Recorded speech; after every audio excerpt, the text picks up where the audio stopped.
Welcome to the American Intelligence Media. My name is Douglas Gabriel, and today my guest is Michael McKibben. Welcome, Michael. Great to be here. Michael, we're so excited. It's been a while since you've been up here to the studio, and for a while we were kind of wondering where you went. We had asked a little question, you had been doing such astounding work on finding out the way that Serco and the Crown Agents and OPEC and USAID and Lockheed Martin all led back to the Privy Council through this person, Sir Geoffrey Patty, who's on the Privy Council and holds the Queen's golden shares, which means we really can't even question the Queen, about these things, because no one in the United Kingdom can question her. But you have questioned her. You figured out the way that the Brits have really never let go of America, the way we essentially, certainly economically and perhaps politically, never got through the first American Revolution. So what we then found out, because we had said to you, but Michael, this is good, but where does George Soros fit into this? And you disappeared for a while. And then pretty soon you came out with so much information that it's been posted in the minor finds and the conclave notes and Truth News headlines again and again. But for those of you who weren't able to follow some of the ins and outs of this, we're going to focus now on a character, Sir Lord Malloch-Brown, and we're going to find out that what we had been shown by Michael and the researchers at Americans for Innovation and the other researchers, I don't know if I should name these other groups, but all these people you work with, what we're going to show now is that that was the tip of the iceberg, and that the most evil person that I had come across, Sir Geoffrey Patty, who really is kind of unparalleled except compared to George Soros perhaps, I thought, it can't get any worse. But Michael, you came up from the mines, you worked those gnomes half to death, and now you're going to tell us about Malloch-Brown. What do you got to tell us? Yeah, I need to give a shout out to all the people that are doing this research. I'm more or less their spokesman. But what we've discovered is, it's kind of mind-boggling in one sense, because what is becoming clear is that the global problems we're having right now go back centuries. And you really have to follow the money to understand what's going on. And so when it comes to the England and the Queen and the Bank of England and the history of Great Britain, you're going back hundreds of years. And so the reason things have slowed down is because the amount of information has quadrupled that everyone is sifting through. And the bottom line is we're seeing confirmations of many of the things that you've been talking about, you and Betsy, for a long time, about the way the Bank of England is structured, how it's related to the monarchy, how it's related to Europe, and what happened in the American Revolution and afterwards. And one of the things that's, from a global perspective, that we're seeing is that while in 1776, we won the, quote, American Revolution, what we didn't do was really deal with the underlying economic structure of our country. And so what we see now is the British lawyers, the British bankers, the British accountants continue to do business with our country. And what they did is they just figured out a different way to continue controlling the colonies. And so what we're looking at now is the British version of Swiss bank accounts.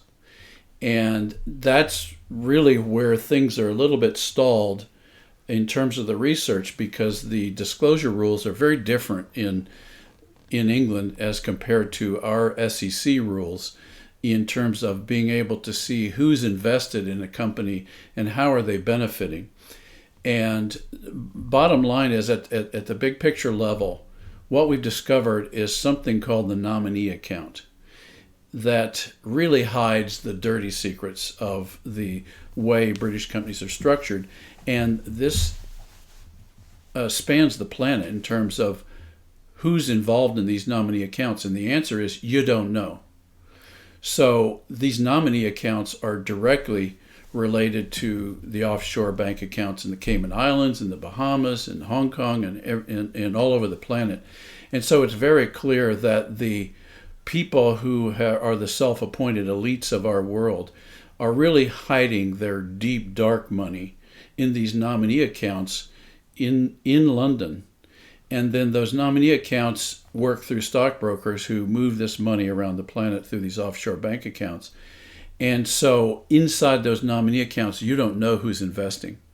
But one of the things that became evident as we looked at those nominee accounts, in compared to what our officials, our judges, our politicians are disclosing on their financial holdings, is not a single American politician or judge is disclosing any holdings in any British nominee accounts. Not a single one. And so that in itself is suspicious. And so what we're looking at is now needing to see who's in these nominee accounts that's an American political or judicial official, because I think there we're going to see Pandora's box. Which you've already done, and you've pulled out some names from that hat. And it sounds then like those old British ideas that Britain is run by committees and no one knows who's on the committee but the Queen or her Privy Council. That sounds as if that is literally true from what you've said. Yes, it is definitely true. These nominee accounts, the way I know we're going to go into the weeds here with financial stuff, but you can't help it. And so this is for the white hats out there who need to know this information. But if you go in and look at the shareholdings and the directorships of a British company, you're going to see certain things listed on the stock exchange and on something called Companies House. You start digging into that and you see a lot of reports that are prepared by Ernst & Young, Price Waterhouse, KPMG, all the usual suspects. But these reports are amazingly adept at putting out 25, 35, 50 pages of reports and not saying a darn thing. So what you have to do is get experts at reading between the lines. And what you see between the lines is there are certain people they do identify, and these companies are all nested inside each other. So for example, there's one company that Lord Malloch-Brown, who's on the Privy Council, identifies as a company he's a director of, and it's called Investec PLC. Well, inside Investec PLC, they identify something like 350 companies that they have as subsidiaries. And then even in the report itself, the accountants were so confused as to how these were related with each other that they actually put in a chart, which was a flow chart, that showed that these companies are embedded in each other like Russian nested dolls, 9 layers deep in just one company.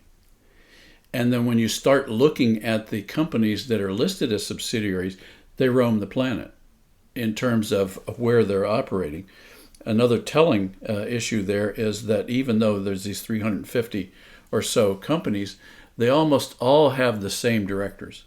So there's this cadre of directors they obviously pick to make directors of these various companies, but there's always a sir or a somebody associated with the Queen inside all of these nested dolls. And so in doing that, they put most people off. But here, right there, I'll stop and say, in our country, we have something called certified public accountants. And these certified public accountants are supposed to prepare reports. They do prepare reports for public companies so that shareholders can get some idea of how a company is structured and how a company operates. What is remarkable about all of the reports that come out of Companies House in England is how these certified public accountants prepare all these reports that say very little. And it's very clear that our certified public accountants, at the highest level anyway, the multinational ones, are in on this gig. And they're particularly protecting those people who have put their money inside all of these companies in something called nominee accounts. And these nominee accounts are basically where a stockbroker sets up a company called a nominee account. You, as somebody who wants to hide your investment from public knowledge, put your money in that nominee account, and that nominee then is the one who invests in the company. So whenever reports are prepared, all you'll ever see is the shareholders, this nominee account. But we now know from WikiLeaks and Swiss Leaks and Panama Papers and all of these different disclosures of this structure that those nominees then turn around and put that money in offshore bank accounts. And that's how the rotating laundry system works. And so they basically create all this wealth for these people inside these nominee accounts, and the public has no idea what's going on. And that appears to be at the highest level how the people who are attempting to take over our governments and create this one world economy are operating behind the scenes. So in short, what the nominee account is, from my view, is a Swiss bank account on steroids. It's a much more sophisticated way of hiding cash than even the Swiss had. And the other aspect of that is because it's in England, and so many people who are sirs and lords and barons and landed gentry are protected by the Queen, who controls the Bank of England, and therefore these people never have to disclose who they really are. It's a beautiful system. They learn from the Vatican, making sure that they are immune from taxes, immune from courts, and immune from ever being prosecuted for their insider knowledge and their insider trading that leads them to be wealthy and gives them a chance to rip off every country that they're active in and put it into their own offshore accounts. We've often said and pointed out that 65% of American wealth goes into offshore accounts with no taxes ever being paid on it each and every year. And that's a very conservative estimate. Yeah, so it appears that they go to the nominee account in England and then to the offshore account, because the protection of these people is the Queen. If they ever really get in trouble, they have the Queen to go to, because she's got her own court called the Queen's Court. So all these people if they end up in court, they end up in this Queen's Court where the outcome is already determined and they'll be protected. And the head judge of that Queen's Court is a Privy Council member, and the head of the Bank of England, David Walker, a Privy Council member, and the head of everything, they're a Privy Council members. 597 of them, I think, at your last count, unless they've added a few more since. No, it's 597 is the right number. So there you have it. Just as you say, they all report to the Queen. The Queen is the only one or the Crown, let's call it the Crown, because it could soon be Prince Charlie. So the Crown has the Privy Council. The Privy Council has all of these hidden accounts, hidden people, hidden directors. I think Investec, as I was looking at the list of everything that Malloch-Brown owns, good heavens, he owns about everything. Right. It parallels in terms of the types of industries he invests in. It parallels what Serco holds. And it is apparent that they're working in tandem, that Malloch-Brown is investing in some companies, Serco and Sir Geoffrey Pratty are investing in other companies, and across the board they cede everything they want for this global mechanism that they've created for control. And these nominee accounts are just the tip of the iceberg, because they also hide their money in charities, in not-for-profit organizations. Right, NGOs. In organizations kind of like we have replicated here in America. For instance, when the German, the Dutch, and the British bankers came and set up the U.S. Federal Reserve, and they are basically the owners of it, and what you hear is that we, the American people, own it. That is incorrect. Or you hear that the 12 central banks own it. That is incorrect. It is owned by shareholders. But if you look at the shareholders, just as Michael is pointing out to you, just take one. Take Blackstone. Is it Blackstone or BlackRock? BlackRock. BlackRock. There is a Blackstone, but it's BlackRock, I think. BlackRock, which how many subsidiaries do they have? I mean, or different groups, what, 25, 30? So you have hundreds. PLC, you have capital management, you have asset management, all under the same name. And what you find when you look at them, you'll see that BlackRock started off and it was valuated at $1.4 billion. Then they broke off and became BlackRock Capital. But all of a sudden, they're worth $4.5 billion Right. as a branch of a group that was worth 1.4. Those are the fake auditors, as you're pointing out. Those are people who do valuations Yeah. for large corporations. Shame and it's on all the chartered lies. accountants who fool the public with these reports. They know what they're doing. These accountants are some of the greatest sinners in this whole process because they're turning a blind eye to the truth that they know exists in these things and putting out something that they know the public will buy. Well, that's the reason we had the stock market crash, because they bundled bad mortgages and said that they were AAA when they were probably more like B or C or just Right? worthless. Has a single accountant in the U.S., chartered accountant in England, gone to jail because of all those lies? Oh, never. And the other thing I want to point out is they lease gold. Okay, wait. Lease gold? If you lease gold, there's only one reason you could possibly lease gold. False valuations, so that when the auditor comes, you count the gold. Yeah, you got all these assets. It's lovely. Auditor leaves, you move it to another bank and lease it there, and they do the same thing. The corruption is astounding, but we learned it really in its terrible institutional machinations in corporations through basically the City of London, and that is controlled, of course, through the Crown. So the Privy Council, I used to think the Privy Council had a few people on it, and that was it, and that they reported to the Queen. And of course, we all know that the Queen has veto power. She's supposedly tutelary. She's supposedly not the leader of Britain and the United Kingdom, but that's a lie because she has veto power. So if they want to appoint a new whatever, it isn't done until she nods her head yes. And if she doesn't nod her head yes, it doesn't happen. And with her golden shares, Serco, that controls most of the data management in America, and we've gone into great detail about that, who really owns that? That's the Queen. But you can't ask the Queen about her business. So you're never going to find out the truth. And then in these nested, hidden committees when you don't even know who's on the committee. And even if you did, there's actually 3 other hidden committees behind that committee that really do the work of that committee. And this you found out so clearly with Baron Malloch-Brown, because there is no end to this guy. We thought Jeffrey Patty was insane and evil, and George Soros. No, this guy may top them all for the ones that we found so far. Is there anything that he has not got his fingers in? I mean, he corrupts elections. He manipulates elections through propaganda. He controls golden shares. Well, I need to stop you on the elections.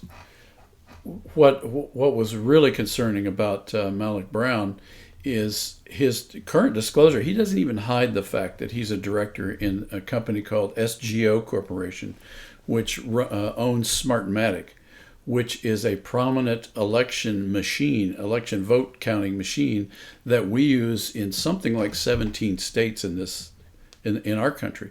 Plus, they use it in dozens of countries around the world, from Estonia to Argentina.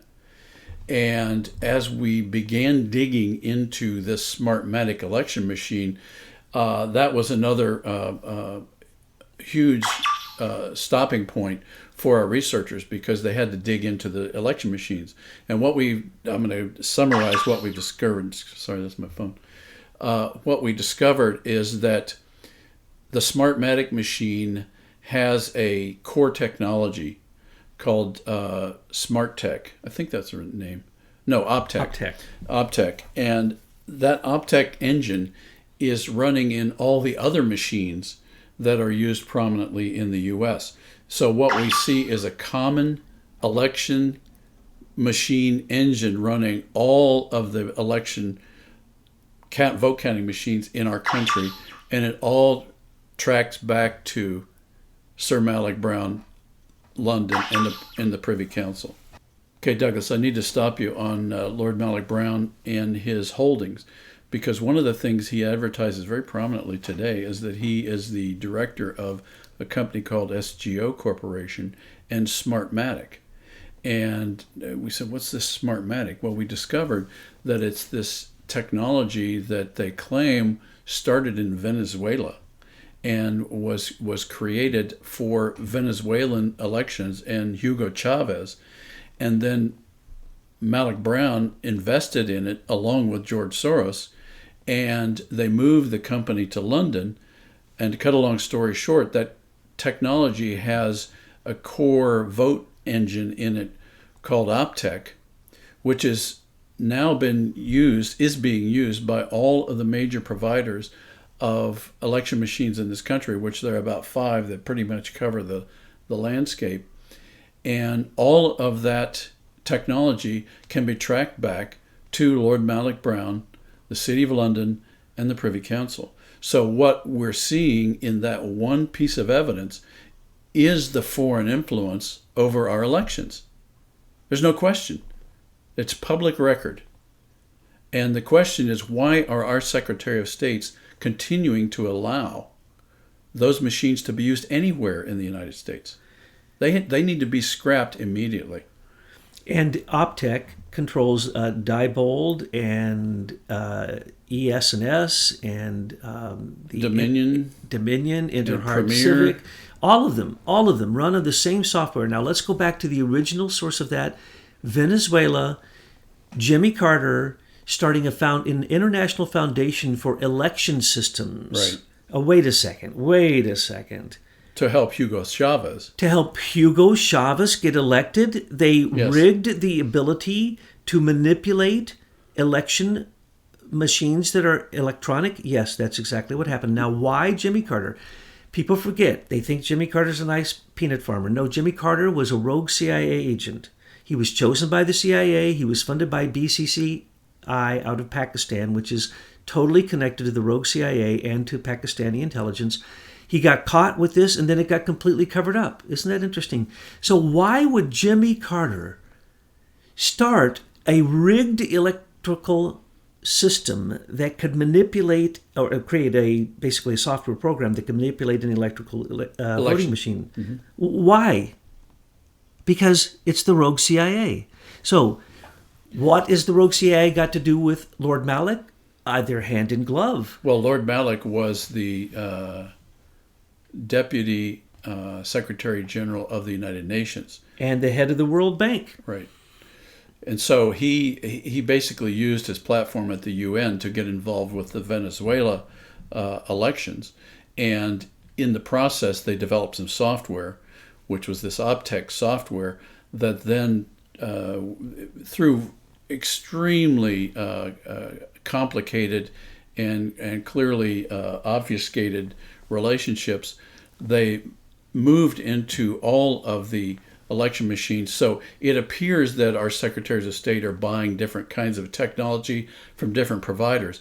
But what our researchers have confirmed unequivocally is that they're all running the same software. That software can talk to all the other software that runs these machines. And there is a global mechanism for rigging all of the machines that are used in the electronic world. Now, let's just connect that with the fact that you've already proven that Sir Geoffrey Patty and his group, Strategic Communications Laboratories, and their subsidiary, Cambridge Analytica, as well as many other subsidiaries throughout many countries, have rigged elections in 60 countries. They brag about that. And they brag about it. They say that they mass deception, that is psychological manipulation, and they literally have worked out programs and that they were hired. Strategic Communication Laboratory was hired by the Department of Defense, Obama's Department of Defense, the Board of Broadcasting Governors, through this center called the Global Engagement Center. We paid them $76 million during the election to rig the election and to propagandize Americans through Google, through Facebook, and all media, social media. So we found out Geoffrey Patty and his group, and now they've gone bankrupt, as well as Serco is under fire now, because it's been brought out how corrupt they are. But then we found out Geoffrey Patty has already, through propaganda and through writing programs and software that manipulate people through social media, affected the elections, meddled in the elections, and that they were also directly connected to Stephen Halpern and Sir Richard Dearlove, who directed him the whole time, and Anthony Wood and Alexander Downer and Joseph Mifsud. They're all part of one little club. So we knew that election manipulation had happened. The propaganda, the framing of people in Trump's group, the Spygate, the attack of Trump's election, and then later, when he's the president, it still continued. We've gone into that. Those are still the same people. They're still Brits.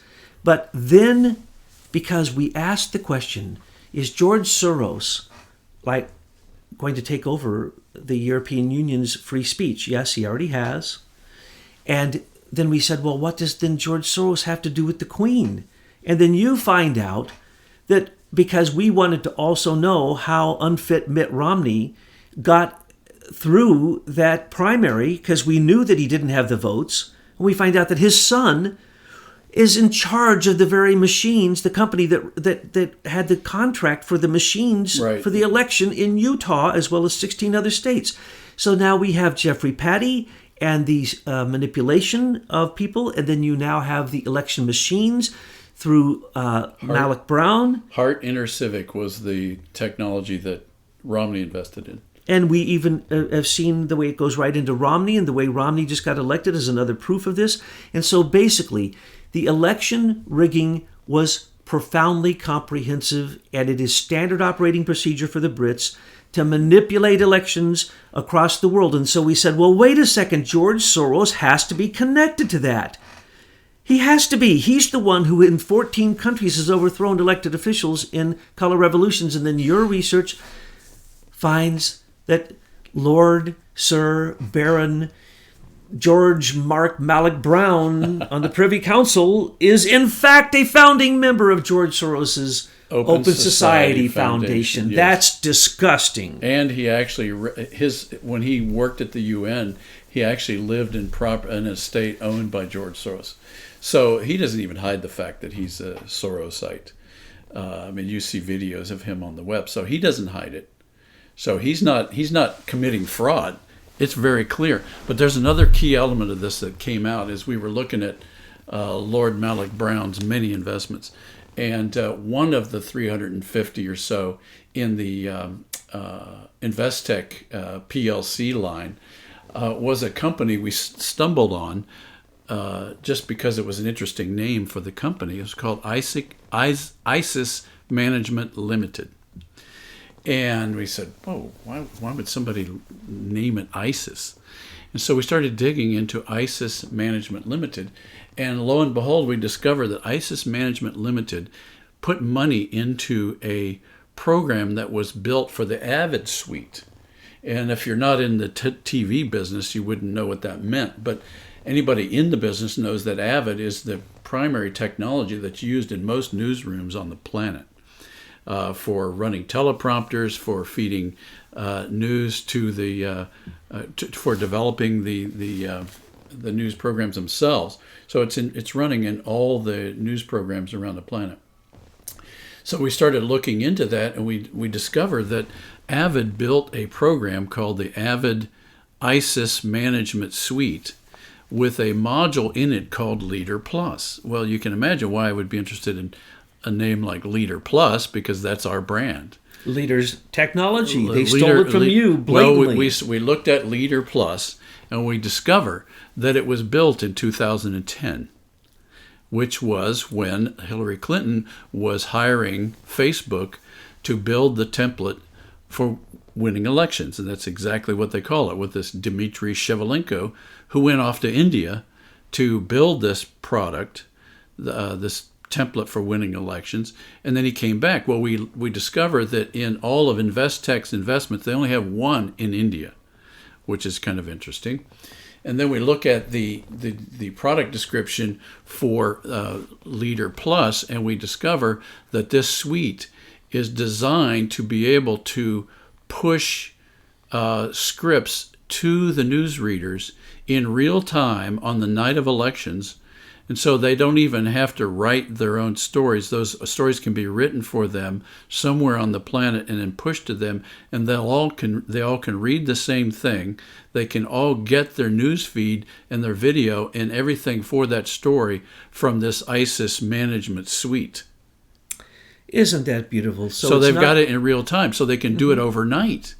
It's not good enough that they only take their news from the Associated Press and Reuters Thomson, which are both controlled by the elite and basically warlord bankers and brokers.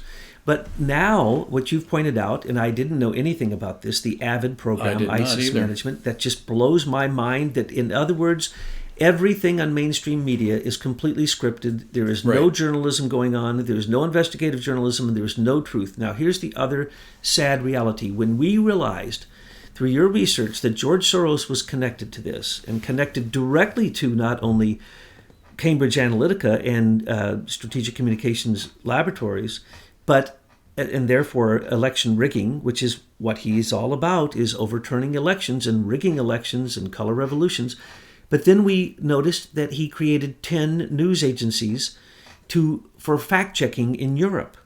And basically now George Soros and another person have invested the money in about 10 different companies to fact-check everything. So there's going to be no more truth, no more free speech in Europe. It's gone. Article 13, which was passed recently, no more free speech in Europe. Okay, so we thought that's terrible. So we were harping on it. And then what do we find out?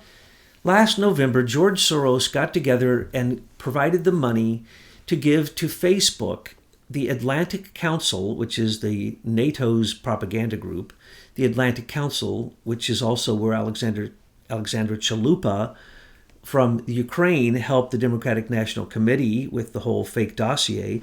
But George Soros has basically said to the Atlantic Council, will you please use your, there's a digital research group part of the Atlantic Council, and this new program they created, and we want to use it now in America. So he bought and paid for it, and it got installed on Facebook. So already for the next election, George Soros is proud to announce that all information will be filtered through his Open Society Foundation's agenda. And conservatives are not welcome. And the further left you are, the better. And the more riotous and chaotic you want to become, like, remember, George Soros funds Antifa, Black Lives Matter, Southern Christian Law, Poverty Law Center. He funds every single radical group. The ones that are considered domestic terrorists are funded by money he stole from America in offshore accounts that he didn't pay taxes on, funnels back into non-government organizations that then persuade the left and basically provide all the money the left needs to carry on their nonsense. Using stolen technology. And now he's done this in Facebook using a software program that is going to eliminate anything but what he says is true. Right. Now, that was bad enough, and it started in May. But then Eric Schmidt, he couldn't, the template for winning the election, as you pointed out, was paid for by Eric Schmidt, $1.5 billion. And Hillary Clinton. And because she wrote GSAs, wrote government money, used government money while she was a Secretary of State to pay for a Russian to leave our country, to work in India, to create a lying, stinking software program that would manipulate Facebook, Google, the entire social media so she'd get elected. Well, we then find out that Eric Schmidt has already incorporated and sold to and begun a program called the Digital News Initiative. The Digital News Initiative is being actually worked through the Global Engagement Center. And so it's the military is basically finding out the 290 sources of news that they know exist. And if they do not agree with the Associated Press and Reuters-Thompson, they will be eliminated. And that's what this program does. And we've already seen it in place. And what it does is it analyzes every single thing that is in print in any news agency on the internet or anywhere. And if it does not agree, it identifies them, targets them, and eliminates them. This has already begun, folks. George Soros and Malloch-Brown and Jeffrey Patty not only messed with our last election, they're messing with the current midterm election. Right. And they are simply manipulating us through social media because social media is a stolen, weaponized, military psyops, basically. But it got carried away because people put too much commerce on it. So now they can't just turn it off. Even though they turn it off in other countries like China, like Turkey, Syria, anywhere they want, they can turn it off. But they can't seem to turn off any social media in America except for conservatives. And now we have literally the very people that you've pointed out the very rat lines of money, the very companies they hide behind, these nominee, what do you call them? Nominee accounts. Nominee accounts to hide them like offshore accounts. And we have our own politicians and our own judiciary system, judges involved in this scam. Well, I think that there's two responses to what you've said already. One is there's a simple way to stop this, and that is go back to paper ballots and have a purple thumb when you come out after voting. Because all this is dependent on digital technology from start to finish. Otherwise, they can't control it from a central location. And I know something about that central location because I invented it. And, William Binney built a legitimate system for monitoring electronic analysis. Yeah. And he didn't build it with the idea of surveilling everyone and controlling our thoughts. So when they shifted in 2001 from his system to our technology, William Binney said they've gone rogue. He saw it immediately, but of course nobody was listening to him. Hopefully they're listening now. So what we've got to do is realize we can't fix this system. We have to turn it off. And then we need to go back to paper ballots. All of our secretaries of state are geared up for paper ballots. They just need to print some more. And then why do we need it overnight? Why do we need the results overnight? Think about that. We don't, as citizens, need the information overnight, but they need it overnight because they want to drive through their choices. And so if they can manipulate the election, and oh, by the way, that software, that Leader Plus software they built, one of the other capabilities is you can go in and change the numbers that are being reported for each state by any kind of remote location through that technology. Well, I know something about that because that's just 2 modules of what they stole from us. And then they didn't even have the creativity to change the name, so they call it Leader Plus because they thought we were going to go out of business in 2010 and they wouldn't have to worry about us. So that's all we've got to do to fix that is go back to paper ballots. I want to just say I totally support that, and that if we don't do that, we're just stupid. We are. Just completely idiotic because we now have the proof. The researchers have brought it up. They've shown you the indictable evidence to show not only the proof that they are rigged, but the proof of who is rigging them and the entire history of the way that it came about. So, Sir Lord Baron George Mark Malloch-Brown. He's Lord Malloch-Brown. That's the official way they refer to him. When you become a lord, you drop the sir, according to my British friends. Okay. And when you become evil, you're just called Moloch. Well, that's what I was going to say, Lord Moloch. Moloch. That does sound like a Star Wars character. And so what we pointed out here, we jumped in a bit to the election manipulation, which we're going to talk about more because there's more behind these stories, folks, than what we've just mentioned to you. But there's also more behind Malloch-Brown. For instance, what does Malloch-Brown have to do with the golden share of the Queen? Well, he helps manage it. There's subsidiaries within Investec that are companies that have golden shares.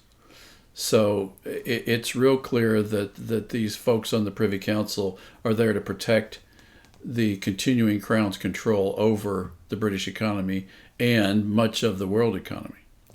Now, Lord Malloch and Patty Cake, Sir Geoffrey Patty Cake, and these people that we keep looking into, it's David Walker, on and on and on. Anyone in the Privy Council that we look into, it just becomes as thick as pea soup.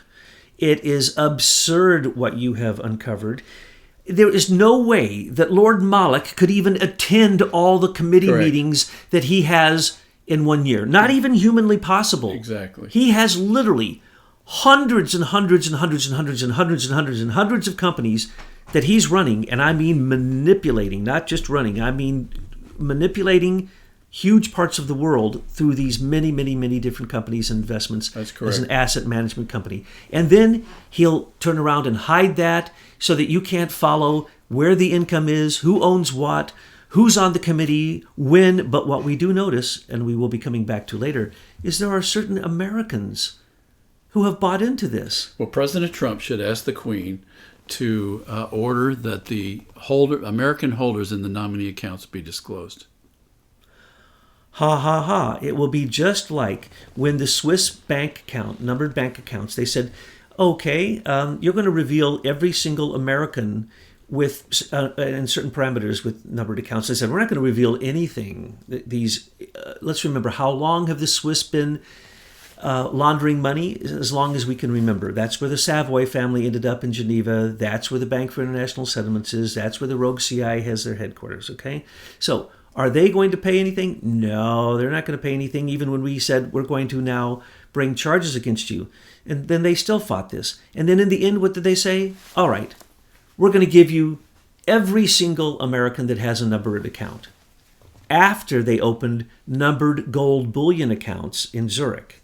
So they simply moved their money from numbered accounts in Swiss banks to gold bullion accounts, which is what the rogue CIA deals in their huge manipulation of currencies and money and entire nations. That's what George Soros has used again and again, is leasing gold so he can have $280 billion worth of Brady Durham bonds so that he could go economically attack the currency of Russia. That's what he did.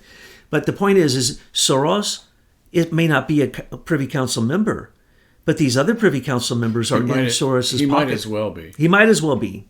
And what you're saying must happen.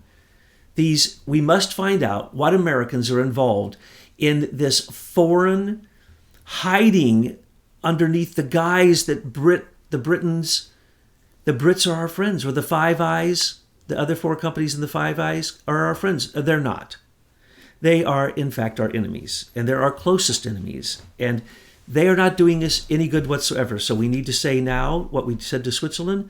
We're not going to let Americans slide on over to Britain, rip off American taxpayers, and then hide underneath these hidden committee systems that have been going on for hundreds and hundreds of years. So, Michael, let's come back soon and talk further about election corruption.